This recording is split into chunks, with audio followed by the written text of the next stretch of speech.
এরপরে আসবে আমি যাদের সাথে উঠা বসা চলাফেরা করে কাজকর্ম করি তারা। সমাজের যে যত ক্ষেত্রে আমার বিচরণ রয়েছে সব ক্ষেত্রের মানুষগুলো হচ্ছে আমার আহার। তাদেরকে জাহান্নামের আগুন থেকে বাঁচানোর তাগিদ আল্লাহ তাআলা আমাদেরকে দান করেছে। এইভাবে আল্লাহ তাআলা তার সর্বশেষ বিধানের মাধ্যমে দুনিয়াকে একটা মানবিক সোসাইটি হিসাবে, সমাজ হিসাবে আল্লাহ বিল্ড আপের তাগিদ দিয়েছে। মানুষ যতদিন পর্যন্ত, যত যুগে, যত কালে আল্লাহর বিধানের অনুসরণ করেছে, নবীদের নেতৃত্ব মেনে নিয়েছে, ততদিন পর্যন্ত ওই অংশের ওই সময়ের মানুষগুলা ছিল দুনিয়ার সেরা মানুষ। তাদের শাসন ছিল সেরা শাসন, তাদের সমাজে ছিল সেরা শান্তি, তাদের প্রত্যেকটি মানুষ সেই সমাজে ছিল সম্মানিত।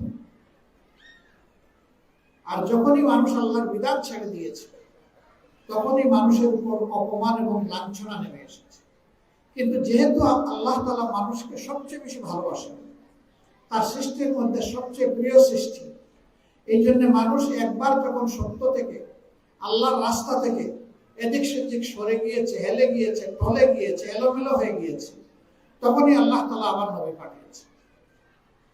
এইভাবে নবুয়তের সিলসিলা এসে শেষ হয়েছে। কুরাইশের কোল জুড়ে যিনি এসেছিলেন দুনিয়ায়, যিনি পূর্ণিমার চাঁদকে লজ্জিত করে এসেছিলেন,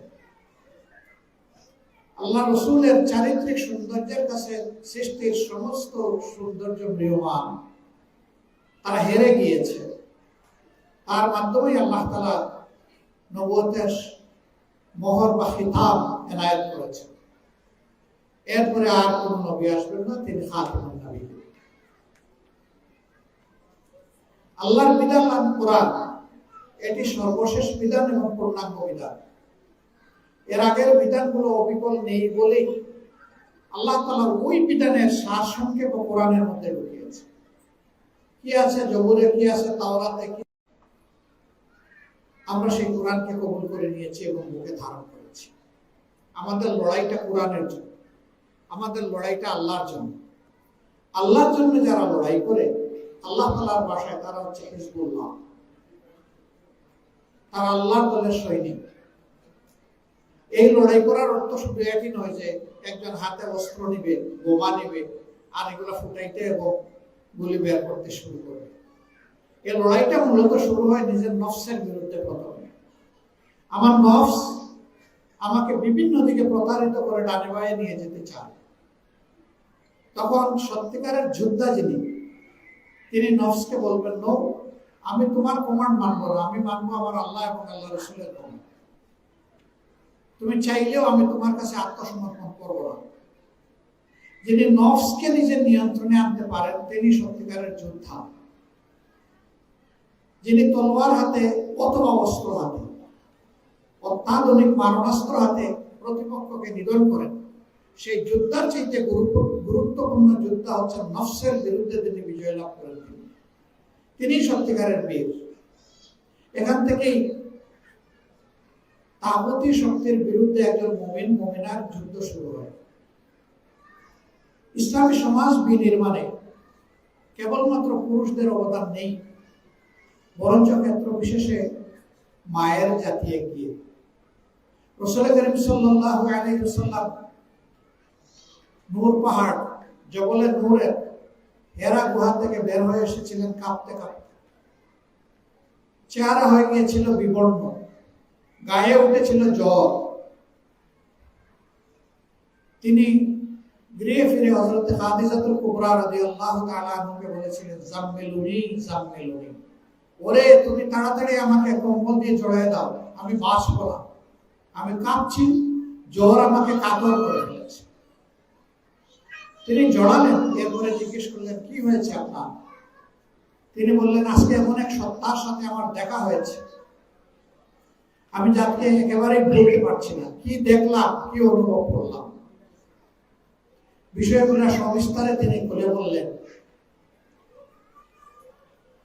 বলার পরে আল্লাহর বান্দে বললেন, ডোন্ট ওয়ারি, আপনি বিচলিত হবেন না, আল্লাহ আপনার কোনো ক্ষতি করতে দিবেন না। আপনি সদা সত্য কথা বলেন, আপনি মানুষের এমনকি শত্রুর আমানতও আপনি হেফাজত করেন। আপনি আত্মীয়তার হক সবসময় জোরে লাগানোর চেষ্টা করেন এবং দাঁতে কামড় দিয়ে রক্ষা করেন। আপনি বিধবা এবং এতিমদের সাহায্যকারী, আপনি মজলুমের বন্ধু, আপনি ন্যায় বিচারক। আল্লাহ তাআলা এই নিয়ামতগুলো আপনাকে দিয়েছেন মানুষের খেদমতের জন্য, সেই আল্লাহ আপনার কোনো ক্ষতি করতে দিবেন না। সম্ভবত এর মধ্যে ভালো কোনো বার্তা রয়েছে। চলুন আপনাকে নিয়ে আমি একজন বিদগ্ধ আলিমের কাছে যাই, যিনি আমার ফুফাতো ভাই। আশা করি এই ব্যাপারে তিনি একটা উত্তম সমাধান আমাদেরকে দিবেন। ওরাকা ইবনে নাওফল তার কাছে গিয়ে হাজির হলেন, সব কিছু বলে বললেন। তিনি একজন খ্রিস্টান উচ্চমানের পাদ্রী ছিলেন। তিনি হু হু করে কেঁদে দিলেন শিশুদের মতো। তার দুই চোখের কোনা দিয়ে পানি গড়াতে থাকলো। তার দাড়ি ছিল, দাড়িগুলো ভিজে, মনে হলো যেন বৃষ্টি ঝরছে। এরপরে তিনি নিজেকে সামলালেন, সামলায় জিজ্ঞেস করলেন, আমি কি আপনার পিঠখানি বুকখানি একটু দেখতে পারি? রাসূল করিম সাল্লাল্লাহু আলাইহি ওয়াসাল্লাম পিঠ এবং বুক তাকে দেখিয়েছিলেন।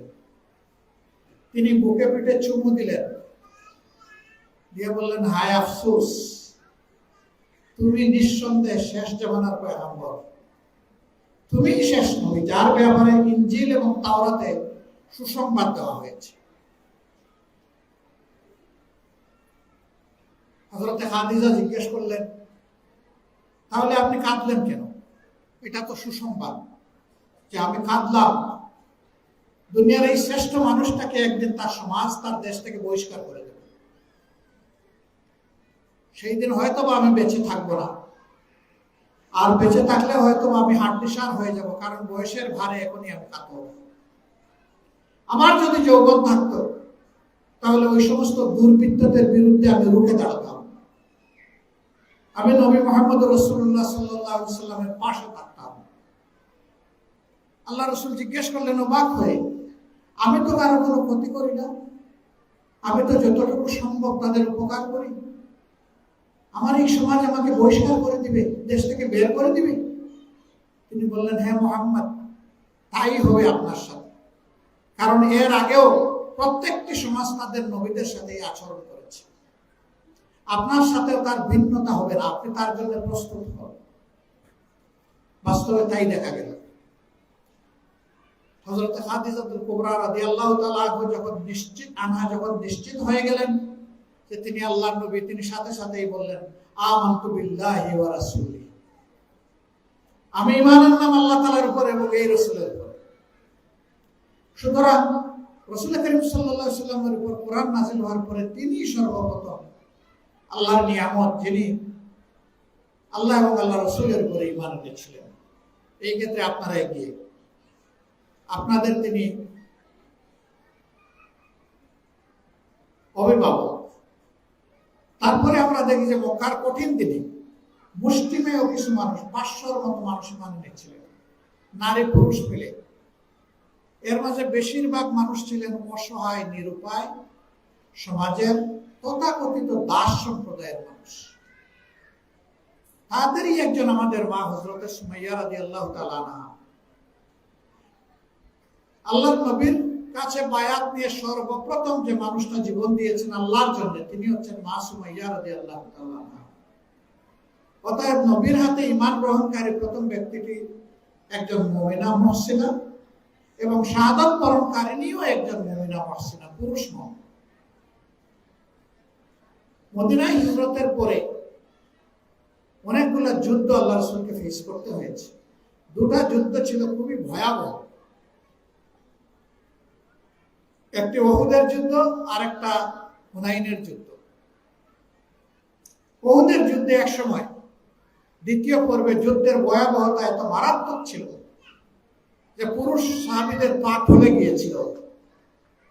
আল্লাহ রাসূলের বেষ্টনীতে যারা ছিলেন, পাহারায় যারা ছিলেন, তারা টিকতে পারেন নাই।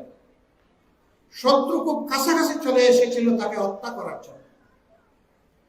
একজন মা বাঘিনীর মতো ঝাঁপ দিয়ে সেখানে পড়েছিল এবং তিনি ঘোষণা করলেন, প্রত্যেকটি তীর আগে আমার দেহে ঢুকবে, প্রত্যেক খঞ্জর বর্ম এবং তলোয়ারের আঘাত আগে আমার গায়ে লাগবে, আমি আমার নবীর গায়ে কোনো আঘাত লাগতে দেব না। তিনি চতুর্দিকে ঘুরে ঘুরে সেই তীর, বর্মন, বর্ম, খঞ্জর সব কিছুর আঘাত নিয়েছিলেন। যুদ্ধের পরে যার দেহ থেকে ঝুলন্ত তীর আল্লাহ রসুল নিজের দাঁত দিয়ে কামড় দিয়ে বের করেছিলেন। 70টা গুরুতর জখম ছিল তার দেহে। রাসূল আকরাম সাল্লাল্লাহু আলাইহি সাল্লাম তার মুখে লালা নিলেন, আল্লাহর নাম নিলেন, নিজ হাতে লিপে দিলেন।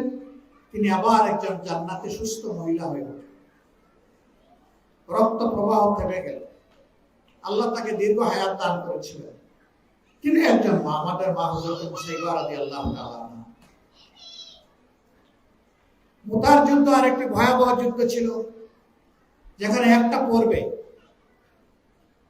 মুজাহিদ সাহাবীরা পিছনের দিকে ফিরে আসার চিন্তা করেছিলেন। আরেক বাগিনী দাঁড়িয়ে গেলেন, যিনি মক্কার জীবনে, মক্কা বিজয়ের আগে আল্লাহ রাসূলকে সবচেয়ে বেশি নির্যাতন করেছেন, কষ্ট দিয়েছেন, যিনি উহুদের ময়দানে আল্লাহ রাসূলের কলিজার টুকরা চাচার পেট ছিঁড়ে তাকে নিহত করার পরে, শহীদ করার পরে পেট ছিঁড়ে কলিজা টেনে বের করে চিবিয়েছিলেন। সেই মহিলার নাম হলো হিন্দা। মক্কা বিজয়ের লগ্নে তিনি সৌভাগ্যবতী। তিনি আল্লাহ রাসূলের সামনে গিয়ে ঈমান কবুল করেছিলেন। মুতার যুদ্ধের একজন যোদ্ধাই মহিলা ছিলেন। যখন সাহাবীরা পিছনের দিকে ফিরে তাকানোর চেষ্টা করেছেন, দুই ডানা মিলে চিৎকার দিয়ে বললেন, অসম্ভব, একজনকেও আমি পিছনের দিকে যেতে দেব না। মুমিনদের জন্য পিছনের কোনো দরজা খোলা নেই, আগাম কেবল সামনে, হয় শহীদ না হয় আমরা বিজয়ী হব। মাঝখানে কোনো পথ নেই, পালিয়ে যাওয়ার কোনো রাস্তা নাই। তার চিৎকারে যুদ্ধের মোড় ঘুরে গেল এবং শেষ পর্যন্ত মুতার যুদ্ধের বিজয় নিয়ে সাহাবীরা মদিনায় গেলেন। যে যুদ্ধে 4 জন সেনাপতি নিহত হয়েছে, একজনের পর একজন। সেই যুদ্ধের মোড় ঘুরানো ওই লোকটিও একজন মহিলা, হযরত হিন্দা রাদিয়াল্লাহু তাআলা আনহা। তখন আর তিনি মুশরিকা নেই এবং তখন আর তিনি নবীর দুশমন নন, তখন তিনি নবীর পাহারাদার বন্ধু। উহুদের যুদ্ধে এক মহিলা তার স্বামী হারালেন, তার 2 সন্তান হারালেন, তার ভাই হারালেন, তার পিতা হারালেন, 5 জনকে এই পরিবারের হারালেন। তিনি যখন খবর পেলেন যে আল্লাহ রাসূলকে খুন করা হয়েছে, হত্যা করা হয়েছে, মদিনা থেকে তিনি পাগলিনীর মতো দৌড়া শুরু করলেন উহুদের দিকে। এই 4-5 মাইল জায়গা তিনি কিভাবে অতিক্রম করেছেন হয়তো তিনিও জানেন। রাস্তায় ফিরতি সাহাবীদের অনেকের সাথে দেখা হয়েছে। যারা তাকে চিনেন বলছেন, মা কোথায় যাচ্ছ? বলে যে আমি উহুদের ময়দানে যাচ্ছি। কই গিয়ে লাভ নাই, তোমার স্বামী শহীদ হয়েছে। কার স্বামী শহীদ হয়েছে তা শোনার জন্য আমার দৌড় শুরু হয়নি, আমি যাচ্ছি আমার রাসূল কেমন আছেন দেখার জন্য। আর একটু এগিয়েছেন, আরেকজন বললেন আপনার 2 সন্তান শহীদ হয়েছে। তিনি বললেন এইটাও শোনার জন্য আমি দৌড়াচ্ছি, আল্লাহ তাদেরকে কবুল করবে। আরো একটু আগালেন, বললেন যে আপনার পিতা শহীদ হয়েছে। বললেন তা জানার জন্য আমি আসি। এরপরে আগালেন, বললেন যে আপনার ভাইটাও শহীদ হয়েছে, আপনার পরিবারের সর্বশেষ সদস্য তিনি শহীদ হয়েছে। তিনি বললেন এ খবর জানতেও আমি এখানে আসি, আমি এসেছি আল্লাহ রাসূলের অবস্থা জানতে। উহুদের ময়দানে আলো তালো অবস্থা, মাথায় কাপড় চোপড় কিছুই নেই, কোথায় গেছে তিনি বলতেই পারেন। সাহাবীরা জিজ্ঞেস করছেন যে আপনি এখানে কেন? বললেন যে আমি খবর নিতে এসেছি আমার রাসূল কেমন আছে। বললেন আপনার পরিবারের 4 জন শহীদ হয়েছে। বললেন সে খবর আমি রাস্তায় পেয়েছি, এটার জন্য আমি বিচলিত না, শুধু আল্লাহর কাছে আরজ এরা যেন মুহাক্কিক শহীদ হতে পারে। আমার নবী কেমন আছেন আগে আমাকে দেখা, কিন্তু শুনেছেন নাই। একদল বেবুস লোক ফিরে গিয়ে বলেছে আল্লাহ রাসূলকে হত্যা করা হয়েছে। অবশ্যই এর পিছনে একটা কারণ ছিল। আবু সুফিয়ান তখন কাফের, তখন তিনি মক্কি বাহিনীর প্রধান সেনাপতি। তিনি এই ঘোষণাটা দিয়েছিলেন যে মুহাম্মদ ইবনে আব্দুল্লাহকে শেষ করা হয়েছে, জামানার ফাতনা দূর হয়েছে। বলেন নাউজুবিল্লাহ। আর এই ঘোষণার পরে আল্লাহ রাসূল বালির গর্ত থেকে উঠে এসেছিলেন। আওয়াজ দিয়ে বলেছিলেন, আনা নাবিয়্যুল লা কাযিব, আনা ইবনে আব্দুল মুত্তালিব। আমি মিথ্যা নবী নই, আমার বংশ পরিচয় সহ তোমরা জানো। আব্দুল মুত্তালিবের এই নাতি মিথ্যাবাদী নয়, এ বরহক নবী। এই আওয়াজের মাধ্যমে প্রমাণ হয়ে গেল তাকে হত্যা করতে পারেনি। তখন বলা হলো তিনি তো আহত। এই মহিলা বললেন যে না, আমার দুই চোখ তাকে না দেখা পর্যন্ত আমি যা শুনেছি তার ব্যাপারে আমি নিশ্চিত হতে পারছি না। কি শুনেছেন আপনি? আমি শুনেছি আমার নবীকে খুন করা হয়েছে। বলে না, তিনি জীবিত আছেন। না, আমাকে দেখান। তিনি রাসূল করিম সাল্লাল্লাহু আলাইহি সাল্লামের সামনে চলে গেলেন। দেখা মাত্র কোনো কথা না বলেই তিনি সিজদা করলেন, আল্লাহ শুকরিয়া আদায় করলেন মন ভরে, আল্লাহ তাআলার হামদ করলেন। এইভাবে দেখেন ইতিহাসের প্রত্যেকটি বাক্যে আমাদের মাদের অবদান। এই মায়ের জাতিকে যে জাতি সম্মান দিতে পেরেছে তারা সৌভাগ্যবান, আর যারা সম্মান দিতে পারেনি তারা আসলে দুর্ভাগা জাতি। আফসোস, ৯১ ভাগ মুসলমানের দেশে আমাদের মায়েদের সম্মান ঘরে বাইরে কোথাও নেই। অথচ ইসলাম আমাদেরকে তাগিদ দিয়েছে মাদেরকে মায়ের মর্যাদায় সম্মান দিতে। আজকের শিশু মেয়েটিও কালকের মা, সুতরাং সেও মায়ের জাতির সদস্য। বাংলাদেশ জামাতে ইসলামী আল্লাহর কোরআন এবং রাসূল করিম সাল্লাল্লাহু আলাইহি সাল্লামের সিরত থেকে, জীবনী থেকে সেই শিক্ষা নিয়েছে যে আমাদের মায়ের জাতিকে মায়ের মর্যাদায় অধিষ্ঠিত করতে হবে। এই রাষ্ট্রে বাস্তব প্রয়োজনে এবং যোগ্যতা মোতাবেক পুরুষদের পাশাপাশি মহিলারাও রাষ্ট্র গঠনে অবদান রাখবেন। আমার এই বর্ণনা থেকে আপনারা বুঝতেই পেরেছেন, সমান তালে পুরুষের পাশাপাশি থেকে সংখ্যা যাই হোক, মহিলারাও প্রত্যেকটি যুদ্ধে অংশগ্রহণ করেছেন এবং যুদ্ধ করেছেন। জীবনের সবচেয়ে কঠিন ঝুঁকিপূর্ণ কাজের নাম হলো যুদ্ধ।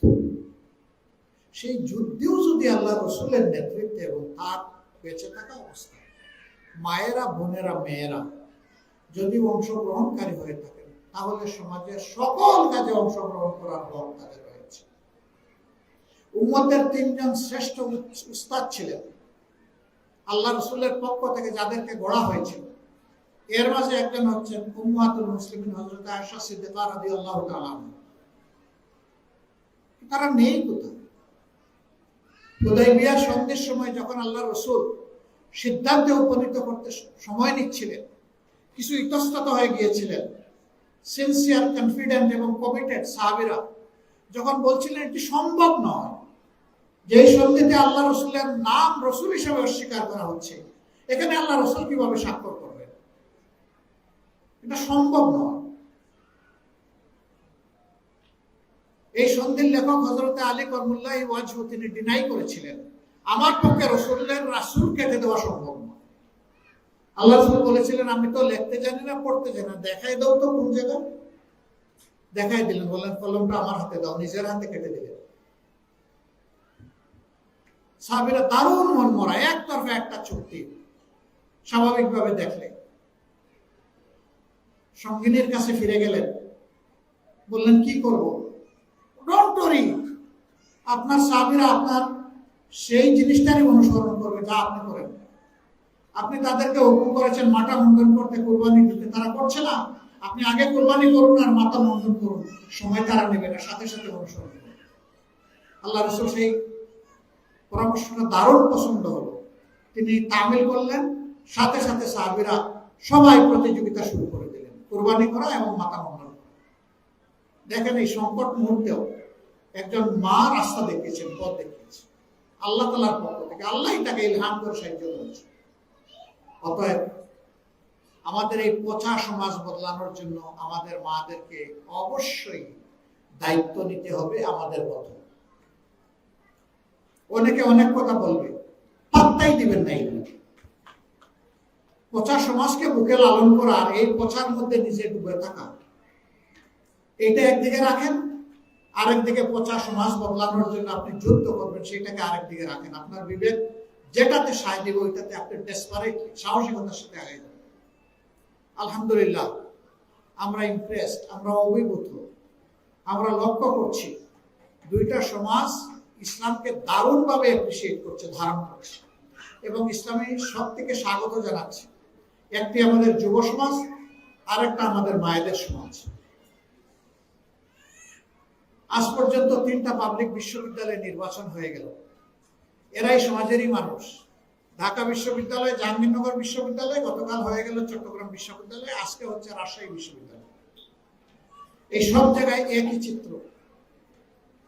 মেয়েদের আস্থা ছাত্র শিবিরের উপর, তরুণদের আস্থা ছাত্র শিবিরের উপর। ইনশাআল্লাহ এরই রেপ্লিকা, এরই প্রতিচ্ছবি আগামীতে বাংলাদেশ দেখবে ইনশাআল্লাহ। আর এটা খুবই গুরুত্বপূর্ণ। যে সমাজে যুবকরা কোনো বিষয়ে সিদ্ধান্ত নিয়ে নেয়, যে সমাজে মায়েরা দায়িত্ব নিয়ে সামনে এগিয়ে আসে, সেই সমাজ পরিবর্তন আর না হয়ে পারে না। ইনশাআল্লাহ আমরা আশাবাদী, আমাদের এই পচা গুণে ধরা সমাজ আগামীতে পরিবর্তন হবে ইনশাআল্লাহ। আমরা আমাদের অঙ্গীকার ঘোষণা করেছি দেশবাসীর প্রতি। আমাদের প্রথম অঙ্গীকার হচ্ছে আমরা একটা সুন্দর শিক্ষা ব্যবস্থা গড়ে তুলব। শিক্ষা ভালো না হলে জাতি কখনো ভালো হবে না। এই জন্য শিক্ষাকে বলা হয়েছে জাতির মেরুদণ্ড। আমাদের দ্বিতীয় অঙ্গীকার, সমাজের প্রত্যেকটি স্তরে রন্ধ্রে রন্ধ্রে, রগে রক্তে দুর্নীতি এখন বাসা গেড়ে বসে আছে। আমরা ইনশাআল্লাহ দুর্নীতির বিরুদ্ধে লড়াই করব, এই দুর্নীতি মাটিতে নেমে না আসা পর্যন্ত। এখন আসমানে উঠে আছে, দুর্নীতির অস্তিত্ব বাংলাদেশে থাকবে না ইনশাআল্লাহ। এতে যত ত্যাগ স্বীকার করতে হয় সব কিছুর জন্য প্রস্তুত। সামনে হিমালয় পর্বত আসলে আল্লাহর কাছে তৌফিক চাই, এইটাকে মারিয়ে চুরমার করে আমরা যেন আমাদের গন্তব্যে পৌঁছতে পারি, আল্লাহ যেন তৌফিক দেন। আমাদের তৃতীয় অঙ্গীকার হচ্ছে সমাজের প্রত্যেকটি নরনারী, নারী পুরুষ, শিশু, আবাল বৃদ্ধ বনিতার জন্য ন্যায় বিচার প্রতিষ্ঠিত করা। শুধু আদালতের রায়ের ন্যায় বিচার নয়, প্রত্যেকটি মানুষ তার হক যথাস্থানে বসে যথাযথভাবে পাবে। এর জন্য তাকে কোনো স্ট্রাগল করতে হবে না, সংগ্রাম করতে হবে না, তার হক তার হাতে পৌঁছে যাবে। আপনারা সেই ঘটনা নিশ্চয়ই জানেন।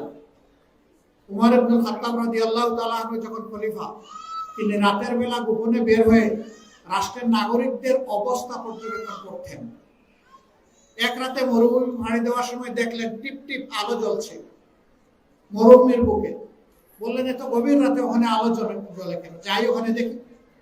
ওখানে গিয়ে শুনেন কিছু শিশু চিৎকার দিচ্ছে একটা ছোট্ট তাঁবুর ভিতরে, আর বাইরে একজন মহিলা একটা ডেক্সি বসিয়ে কি যেন নাড়াচাড়া করছে আগুনের উপরে। এগিয়ে গিয়ে দেখেন যে ডেক্সিটা খালি। বললেন না, আপনি এগুলা কি করছেন? খালি ডেক্সিতে আগুন জ্বালিয়ে আবার কি নাড়াচাড়া করছেন? আর ওদিকে কারা চিৎকার দিচ্ছে? শিশু কণ্ঠের এই আওয়াজ বলে, এরা কারা? বললেন যে আমি এক অভাগিনী, এক দুঃখিনী, আমি এক ব্যর্থ মা, আমার সন্তানদের মুখে আমি খাবার তুলে দিতে পারি না, ওদের বাবা নাই, আমি বিধবা, ওরা এতিম। এমন একটা রাষ্ট্রে বসবাস করি, কেউ আমার খোঁজ নেয় না। তাইলে আপনি খালি ট্যাক্সিতে এটা নাড়াচাড়া করছেন কেন? উনি জবাব দিচ্ছেন, আমার সন্তানেরা বুঝবে যে আমি কিছু তৈরি করছি। কান্নাকাটি করে যখন তারা ক্লান্ত শ্রান্ত হয়ে যাবে, তখন ঘুমিয়ে পড়বে, আমি একটু শান্তি পাবো। এই জন্য আমার এই কসরত। আমি রওনা করেছি মদিনার দিকে। আমি ওই দুর্দান্ত শাসকের মোকাবেলা করে তার মুখের উপর দুটি কথা বলতে চাই যে আমি এই দেশের নাগরিক, তিনি আমার খোঁজ নিচ্ছেন না কেন? তিনি বললেন, মা আমি যাচ্ছি এবং আমি আবার আসছি। তিনি গেলেন, গিয়ে তার স্ত্রীকে বললেন, তড়িঘড়ি আমাকে কিছু খাবার তৈরি করে দাও। কিছু খাবার তৈরি করে খামির এবং রুটি নিয়ে তিনি তার সঙ্গীতের সাথে নিয়ে আবার ওখানে পৌঁছে। ওরা ক্লান্ত হয়ে ওই মহিলা সহ সবাই ঘুমিয়ে পড়ছে। বসে অপেক্ষা করলেন যতক্ষণ পর্যন্ত তারা জেগে না উঠে, অন্তত একজন জেগে উঠে। ওই পেটের ক্ষুধাতেও বেশি সময় ঘুমাইতে পারে না, ঘুম ভেঙে গেছে। খলিফাতুল মুসলিমিন বললেন যে আমি কিছু খাবার নিয়ে এসেছি আপনার সন্তানদের জন্য, আপনিও খাবেন, সন্তানদেরকেও খাওয়াবেন। পেট ভরে খেলেন, তৃপ্তির সাথে শুকরিয়া আদায় করলেন, কৃতজ্ঞতা জানালেন। বললেন যে আপনি কে? বলি যে না, আমি কেউ না, আমি আপনার মতোই একজন সাধারণ নাগরিক। তবে আপনাকে আমি আগামীকাল কিছু সহযোগিতা করতে চাই। আপনি যেভাবে খলিফার দরবারে যাবেন, সেখানে আপনার কথাগুলো সুজা সাপটা আপনি বলবেন, আমাকে সেখানে পাবেন, আমি আপনাকে সাহায্য করব। মহিলা গিয়েছেন, খলিফার অপেক্ষা করতেছেন। খলিফা বসে আছেন, তার কাজকর্ম করছেন, আর তিনি দূর থেকে দেখছেন যে ওই মহিলা তার বাচ্চাদের নিয়ে আসে। তিনি কিছু বলছেন না, সারপ্রাইজ দেওয়ার জন্য। একটা পর্যায়ে মহিলা কাউকে জিজ্ঞেস করেছেন যে খলিফা আসবে না? বলে যে ইনি তো খলিফা। ও, উনি খলিফা? সামনে গিয়ে হাজির হয়ে বলে আমাকে ক্ষমা করবেন। কেন আপনাকে ক্ষমা করবেন? যে আমি অনেক মন্দ সন্দ আপনার মুখের উপর বলেছি, আপনিই তো সেই ব্যক্তি যিনি আমার এই দুঃখের সময় খবর নিয়েছেন। খলিফাতুল মুসলিমিন বলছেন, মা, ক্ষমা আপনার চাইতে হবে না,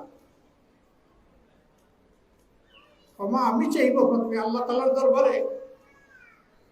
আপনি এবং আপনার শিশুদের এই কষ্ট দেখার আগে কেন আমি খবর নিতে পারলাম না, আমার লোকেরা খবর নিতে পারলো না। আল্লাহ যেন আমাকে ক্ষমা করেন, আর আপনিও আমাকে ক্ষমা করে দেন। আপনি কিছু বলবেন? বলে না, আমার আজকে আর কোনো কথা নেই।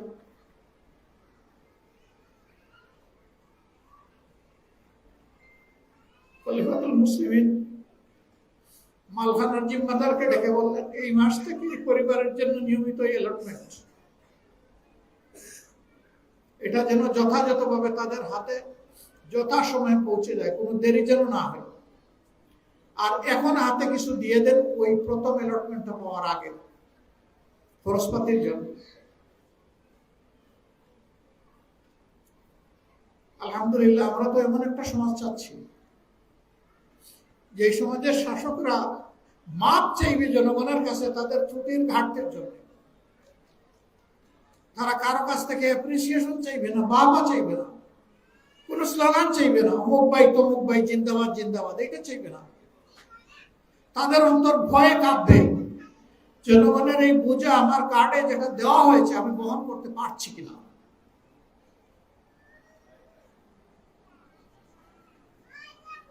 এই একই ব্যক্তি একদিন গভীর রাতে শিশুর মতো কেঁদে উঠেছিলেন।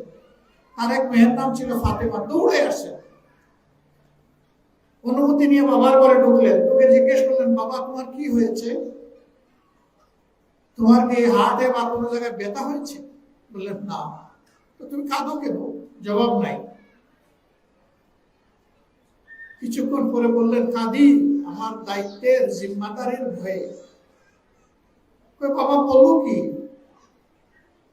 রাসূল সাল্লাল্লাহু আলাইহি ওয়াসাল্লাম সুসংবাদ দিয়ে গেছেন না, যে কোনো মানুষ যদি কোনো ন্যায় কাজের প্রবর্তন করে তাহলে সমস্ত মানবতা ওই ন্যায় কাজটা করে যে সওয়াব পাবে, প্রবর্তনকারীকে আল্লাহ একাই সেই পরিমাণ সওয়াব দেবেন। তোমার কি সৌভাগ্য বাবা, তুমি কাঁদো কেন? মারে, তুমি যা বলেছো এটা ঠিক, কিন্তু তুমি দেখেছো মুদ্রার এক পিঠ, দেখো নি তুমি আরেক পিঠ। মেয়ে জিজ্ঞেস করছেন, বিচক্ষণ সেই মহিলা, বাবা ওই পিঠটা কি? খলিফাতুল মুসলিমিন জবাব দিচ্ছেন, মা, ফুরাত নদীর তীরে একটা অবুঝ নিরীহ কুকুর, সেও যদি না খেয়ে মরে, আর হাসরের দিন গিয়ে যদি সে আমার বিরুদ্ধে মামলা দায়ের করে যে আমি ওই রাজ্যের একজন পশু ছিলাম, প্রাণী ছিলাম, ওই হে আল্লাহ তোমার খলিফা তো আমার খবর নেয়নি, তখন তোমার বাবা কি জবাব দেবে? আমি ওই ভয়ে পাচ্ছি। মানুষ তো অবশ্যই, এই রাজ্যের প্রত্যেকটা প্রাণীরও আমি জিম্মাদার আল্লাহ তাআলার পক্ষ থেকে, সেই ভয়ে পাচ্ছি। রাষ্ট্রীয় দায়িত্ব এটি কোনো সেলিব্রেট করার বিষয় নয়, এটা কারো পার্সোনাল অ্যাচিভমেন্ট নয়, এটি আল্লাহ তাআলার পক্ষ থেকে একটি আমানত, তার সৃষ্টির জন্য। জামাত ইসলামী ওই লক্ষ্যেই কাজ করছে। সুতরাং আপনারা পরিষ্কার বলবেন যে একটা ইনসাফ ভিত্তিক সমাজ জামাত কায়েম করতে চাই, কোরআন এবং সুন্নাহর আলো। আমরা আপনাদের মায়া চাই, ভালোবাসা চাই, সমর্থন চাই, দোয়া চাই। আমরা কনফিডেন্ট ইনশাআল্লাহ, যদি আগামী নির্বাচনটা সুষ্ঠু হয়, ভালো হয়, তাহলে তরুণ সমাজ এবং মায়ের জাতি ইনশাআল্লাহ এই দেশে আগামীতে আলো ছড়াবেন ইনশাআল্লাহ। আর এই দুইটা জাতির এসপিরেশন ফুলফিল করা, তাদের আকাঙ্ক্ষা পরিপূর্ণ করা, এটি হবে তখন আমাদের দায়িত্ব। এর সাথে সমস্ত নাগরিকদের। এরপরে আমাদের আরো অনেকগুলো প্রায়োরিটি আছে, ইন্টারন্যাশনাল রিলেশনস আছে। এদেশের অর্থনীতি ভাঙ্গাচুরা, উল্টে পড়া, থমকে যাওয়া, এগুলাকে তার জায়গায় টান দিয়ে উঠে দেওয়া, খারাপ লোকদের হাত থেকে উদ্ধার করে রাষ্ট্রের প্রকৃত সেবকের হাতে তুলে দেওয়া। সেই লোকটা আমাদের দলের হতে পারে, নাও হতে পারে। সেই লোকটা মুসলমান হতে পারে, অন্য ধর্মের হতে পারে। যে এই দায়িত্বের জন্য উপযুক্ত, তার হাতে এই দায়িত্বের চাবি তুলে দেওয়া হবে। এমন একটা ইনক্লুসিভ, অন্তর্ভুক্তিমূলক সমাজ আমরা গড়ে তুলেছি। ইমানিয়াত, ধর্ম, বিশ্বাস, এগুলার জবাব নেওয়ার দায়িত্ব আমাদের না। আল্লাহ তাআলা বলেছেন, ইন্না ইলাইনা ইয়াবাহুম সুম্মা ইন্না আলাইনা হিসাবাহুম। সবাই আমার দিকেই ফিরে আসবে, আমার কাছেই আসবে। তখন আমি সবার কাছ থেকে যার যার হিসাবটা আমি নিয়ে নেবো। এটা আমার উপর দায়িত্ব, এটা আমার উপর ছেড়ে দাও, এ দায়িত্ব তোমাদের না। আমরা এই রাষ্ট্রের মানুষকে সম্মান করব, তারা এই দেশের নাগরিক। আমরা দেখবো না সে কোন ধর্মের, কোন দলের, তার গায়ের রং কি, মুখের ভাষা কি, সে পাহাড়ে থাকে নাকি সে সমতলে থাকে, এটা আমরা দেখবো না। সে আমার ভাই, সে আমার বোন, সে এই দেশের নাগরিক। সেই হিসেবে আমরা তাদেরকে ইনশাল্লাহ হ্যান্ডেল করবো। আল্লাহ যেন তাওফিক দান। আমরা দেশের মধ্যে সকল বিভক্তির কবর রচনা করতে চাই, কোন বিভক্তি আমরা এখানে দেখতে চাই। তবে হ্যাঁ, যারা কোনো অপরাধ করবে তাদেরকে তাদের অপরাধের ন্যায্য পাওনাটা পেতে হবে, ন্যায় বিচারটা কায়েম হবে। বোনেরা, এখন থেকে কয়টা মাস, 4 মাসের মতো সময় হয়তো আল্লাহ চাইলে আমরা হাতে পাবো। আপনাদেরকে কঠোর পরিশ্রম করতে হবে। বলবেন যে ঘর দুয়ার সামাল দেওয়া, আবার অনেক সামাজিক দায়িত্ব পালন করা, কেউ কেউ আবার সাংগঠনিক দায়িত্ব পালন করেন। তার পাশাপাশি নির্বাচনের এই রেইসে আমরা কতটা কন্ট্রিবিউট করতে পারবো। আমি খুবই আশাবাদী, আমি খুবই কনফিডেন্ট। প্রাত্যহিক স্বাভাবিক জীবনে একজন বোন একজন ভাইয়ের চাইতে 2.5 গুণ বেশি দায়িত্ব পালন করেন, কাজ করেন, পরিশ্রম করেন। তারা ইনশাল্লাহ সব কিছুর মধ্যে একটা সমন্বয় ঘটাতে পারবে এবং জাতিকে পথ দেখানোর, আপনার সন্তানকে, আমার সন্তান, এই দেশের সন্তানদের একটা ভালো জায়গায় এনে দাঁড় করানোর জন্য মা হিসাবে, বাবা হিসাবে, ভাই হিসাবে, বোন হিসাবে আমাদের এই দায়িত্ব। আল্লাহ যেন এই দায়িত্ব আমাদেরকে পালন করার তৌফিক দান করেন। আমাদের হাতে আদর্শের যে নিয়ামত আছে, এটা কারো হাতে নেই। শ্রেষ্ঠ নিয়ামত কুরআন এবং শ্রেষ্ঠ নিয়ামত রাসূল করিম সাল্লাল্লাহু আলাইহি ওয়াসাল্লামের সুন্নাহ ওয়া সিরাত। এর আলোকেই আমরা মানুষকে ডাকবো। আমরা কোনো ব্যক্তির দিকে, দলের দিকে ডাকবো না। আমরা ডাকবো ইসলামের মহান আদর্শের দিকে। আর আল্লাহর কাছে চোখের পানি দিয়ে দোয়া করবেন, আল্লাহ যেন দেশের মানুষের অন্তরে এমন কিছু দান করেন যাতে আগামীর সিদ্ধান্তটা মানুষ সঠিকভাবে নিতে পারে। ভুল সিদ্ধান্ত থেকে যেন আল্লাহ এই দেশের মানুষকে হেফাজত করে। এই সঠিক সিদ্ধান্তটি যার পক্ষে আসবে, আমরা মন প্রাণ উজাড় করে তাকে সহযোগিতা করবো ইনশাআল্লাহ। আল্লাহ যেন বেটির ঠিকানা থেকে আমাদেরকে হেফাজত করেন। এই জাতি যেন আবার জুলুমের কবলে নিপতিত না হয়। যে জুলুম এখনো চলছে, সেই জুলুমের জন্য অবসান করে। আজকে আপনারা মূল্যবান সময় ব্যয় করে এখানে এসেছেন, আমরা কৃতজ্ঞ। আমি অনুরোধ করব, কেউ আমার জন্য এসেছেন এটা ভুলে যান, আপনারা এসেছেন আল্লাহর জন্য। অবশ্যই আমরা একে অন্যকে ভালোবাসি, কিন্তু সেটি আল্লাহর জন্য। আমাদের ভালোবাসাটা যখন পরিপূর্ণভাবে আল্লাহর জন্য হবে, তখন ভালোবাসা তার পূর্ণতা পাবে এবং সেই ভালোবাসাই আমাদেরকে দুনিয়া আখিরাতের নাজাতের পথ দেখাবে ইনশাআল্লাহ। আপনাদের সাথে সন্তান সন্ততিদেরকে নিয়ে এসেছেন, এটি স্বাভাবিক। অনেক বিঘ্ন হয়তো তাদের দ্বারা ঘটেছে, কিন্তু বিরক্ত হবেন না। কারণ এই ধরনের মজলিসগুলোতে আসলে ওরাও মেন্টালি এখন থেকে চার্জড হবে, এদের মধ্যে রুহানিয়ত পয়দা হবে। মসজিদে আমি এনকারেজ করি সব জায়গায়, ওদেরকে খেলতে দেন, দৌড়াইতে দেন, চিৎকার দিতে দেন। দেখতে দেখতে এরা একদিন সাচ্চা নামাজি হয়ে যাবে। বিরক্ত হবেন না কেউ, প্লিজ। আল্লাহ রাসূল তাই করেছেন।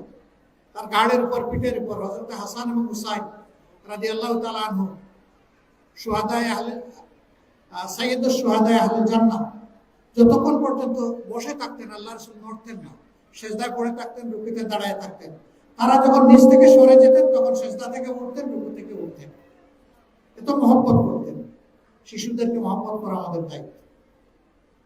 আজকের এই কথাগুলো আপনারা নিজের মধ্যে সীমাবদ্ধ রাখবেন না। পরিবারের সদস্য, আপনার আত্মীয় স্বজন, প্রতিবেশী, কর্মস্থলের সঙ্গে যে যেখানে বিচরণ সেখান পর্যন্ত ইনশাল্লাহ আমরা পৌঁছে দেব, ঘরে ঘরে পৌঁছে দেব। ইনসাফের প্রতীক দাড়িপাল্লার এই পরিচিতিটা আমরা সবার কাছে পৌঁছে দেব। এই প্রতীকটা নেওয়ার জন্য কি না কাড়াকাড়ি যুদ্ধ আমাদের সাথে করা হয়েছে। আল্লাহ তাআলার মেহেরবানিতে আমাদের প্রতীক আমাদের বুকে আবার ফিরে এসেছে। আল্লাহ যেন এই প্রতীকের সম্মান রক্ষা করার তৌফিক আমাদেরকে দান করেন। আল্লাহ তাআলা আপনাদের সকলের হায়াতে, সেহাতে, ইলমে, আমলে, ইজ্জতে এবং রিজেকে অপরন্ত বারাকা দান করুন। প্রত্যেকটি ঘরের উপর আল্লাহ রহম নাজিল করুন। আল্লাহ তাআলা তার নুসরা দিয়ে সকলের শক্তিকে বাড়িয়ে দিন। আল্লাহ তাআলা ঈমানের উচ্চ দরজায় আমাদের সবাইকে রাখুন, আপনাদেরকে রাখুন।